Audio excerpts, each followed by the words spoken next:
Olá, eu sou a professora Gabriela Barreto e o que nós vamos ver aqui agora é um conteúdo específico do custeio variável, relacionado ao custeio variável, especialmente porque neste método de custeio a gente tem que segregar, a gente tem que classificar os custos e as despesas em fixos e variáveis. E muitas vezes a gente se depara com custos que tem parte fixa e parte variável, que fica difícil da gente conseguir identificar o que de fato é fixo e o que de fato varia conforme o volume de atividade. Eles são chamados de custos mistos, mas há sim possibilidade da gente conseguir estimar a parcela que é fixa, a parcela que é variável, uma forma razoável de segurança, de confiança aí nessa classificação. E o que a gente vai trazer aqui é exatamente o conteúdo do livro dos autores Garrison, Noren e Brewer, Contabilidade Gerencial, a 14ª edição, entre as páginas 35 e 40.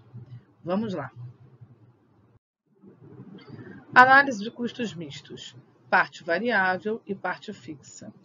Custos mistos são muito comuns. Por exemplo, o custo geral de prestar serviços de raio-x a pacientes do Harvard Medical School Hospital é um custo misto.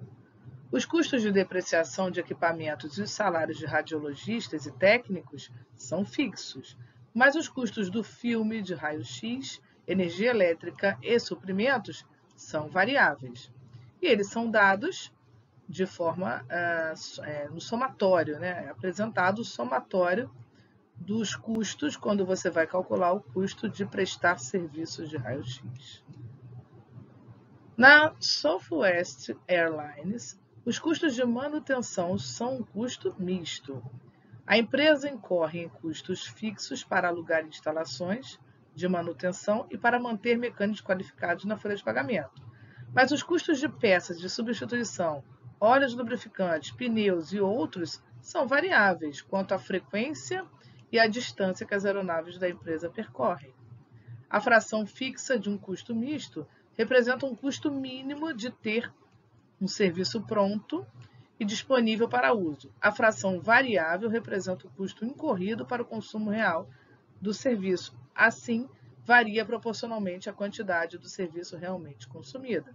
E por isso há essa necessidade da gente analisar com critério, dentro desses custos mistos, para a gente tentar entender o comportamento do custo e ver se a gente consegue aí estimar qual é a parcela fixa e qual é a parcela variável de uma forma mais confiável, razoavelmente confiável para a tomada de decisão. Os gerentes podem usar diversos métodos para estimar os componentes fixo e variável de um custo misto, como a análise contábil, a abordagem da engenharia, o método dos pontos extremos, também chamado ponto alto, ponto baixo, ou mínimos e máximos, a análise de regressão dos mínimos quadrados. Na análise contábil, uma conta é classificada como variável ou fixa dependendo do conhecimento anterior do analista sobre como o custo se comporta na conta. Por exemplo, materiais diretos seriam classificados como custo variável e o custo do aluguel de um imóvel seria classificado como custo fixo devido à natureza desses custos. Sim, nesse caso, a gente analisa a conta e verifica que aquela conta ela pode ser fixa ou variável, né? E dependendo da natureza dos custos, obviamente.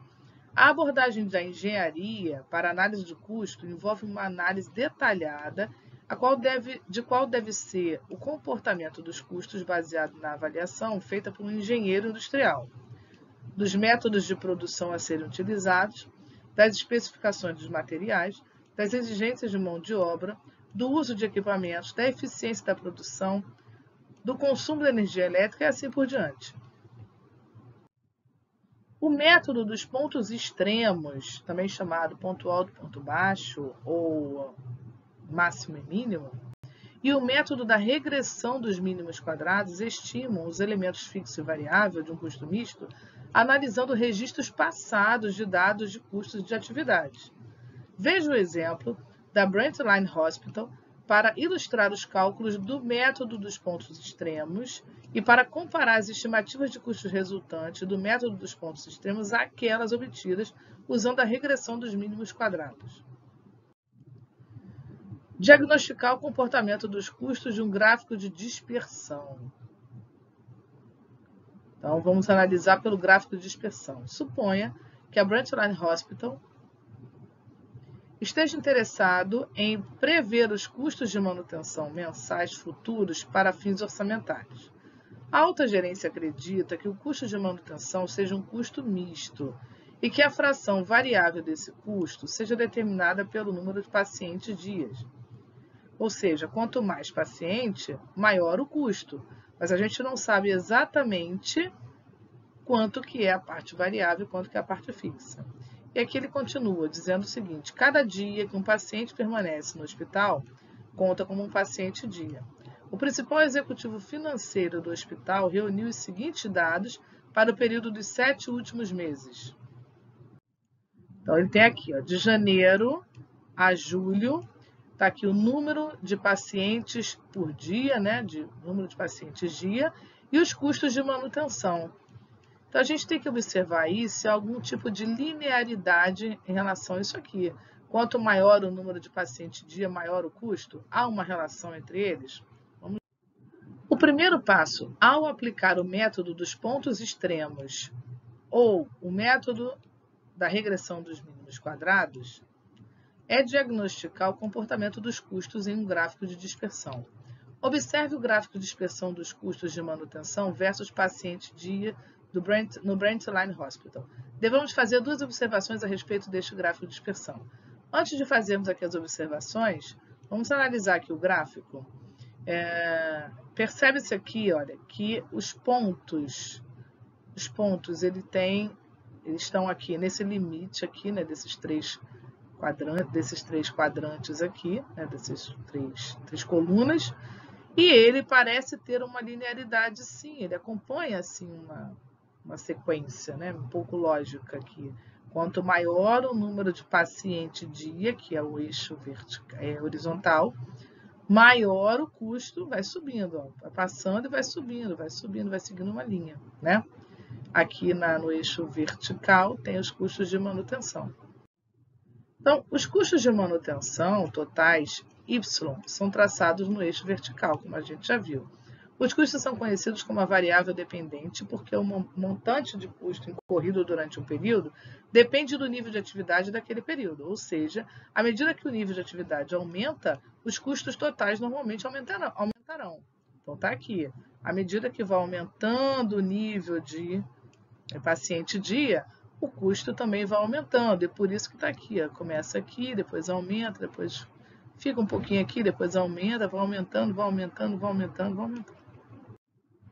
A atividade X, pacientes dias nesse caso, é traçada no eixo horizontal. A atividade é conhecida como a variável independente porque causa variações nos custos. Então, realmente, à medida que vai passando, aquilo vai aumentando.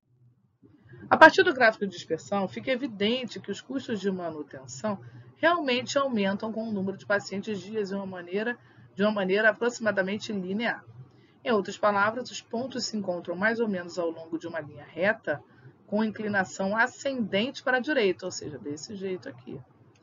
O comportamento dos custos é considerado linear toda vez que uma linha reta for uma aproximação razoável para uma relação entre custos e atividade. Ou seja, ele tem que seguir uma razoabilidade assim. Né? Se o negócio ficar assim, aí já não tem linearidade. Representar os dados em um gráfico de dispersão é um passo de diagnóstico essencial que deve ser realizado antes dos cálculos do método dos pontos extremos ou da regressão dos métodos mínimos quadrados.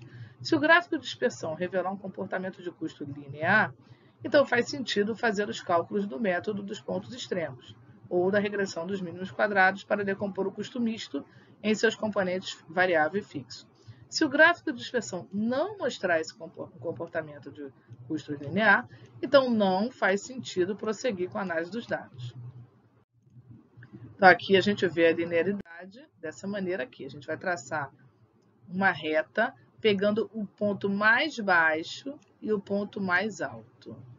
A gente vai traçar uma reta ligando esses dois pontos. A gente vai observar que os outros pontos, ou eles estão na linha, ou eles estão muito próximos da linha. Olha esses dois aqui estão muito próximos da linha, por isso que ele tem uma linearidade sim. Então, a gente vai pegar o ponto mais alto, que é aqui, né? 8.000 pacientes dias, a 9.800, que está por aqui, a 9.800 de custo, e o ponto mais baixo, que são 5.000 pacientes dias, que está aqui, 5.000 pacientes dias, e o custo, um dos mais baixos aqui, que é o de R$ 7.400. E assim a gente calcula a estimativa de fixos e variáveis. Aqui ele achou 80 centavos por paciente dia. Ele pegou a diferença entre o número de pacientes dias, que no caso dá 3.000, e pegou a diferença entre os custos aqui, que dá 2.400. Aí ele pegou os 2.400, 2.400 é a diferença de custos, e dividiu pela diferença de pacientes dias, 3.000. Então, o nível aí de variabilidade é de 80 centavos. Esse é o custo variável por paciente dia. Tá aqui. Então, fica fácil a gente achar o custo fixo, né? Porque se eu pegar aqui no ponto alto, por exemplo, esse 80 centavos vezes o 8.000, vai dar 6.400. 6.400. Aqui é vezes, tá? Vezes o 8.000. 6.400. 6.400. Se o custo total é 9.800, é porque o custo fixo só pode ser 3.400. Porque aí no total vai dar os 9.800. Somando esses dois aqui, dá 9.800 e bate aqui. Se nós fizermos com o ponto baixo, vai dar a mesma coisa. Então, pega lá, 5.000 multiplica por 80 centavos. Vai dar 4.000. 4.000 para 7.400, 3.400. Então, realmente, 3.400 é aqui, ó, o custo fixo. E custo variável 80 centavos dentro dessa, é uma estimativa, né? Muito próximo da realidade, porque os pontos estão muito próximos aqui. E assim a gente consegue estimar vários níveis de pacientes dias, o custo total de manutenção para vários níveis de paciente dia. Por exemplo, suponha que a gerência da Brightline Hospital esteja interessada na relação entre os custos de telefone do hospital e um número de pacientes dias.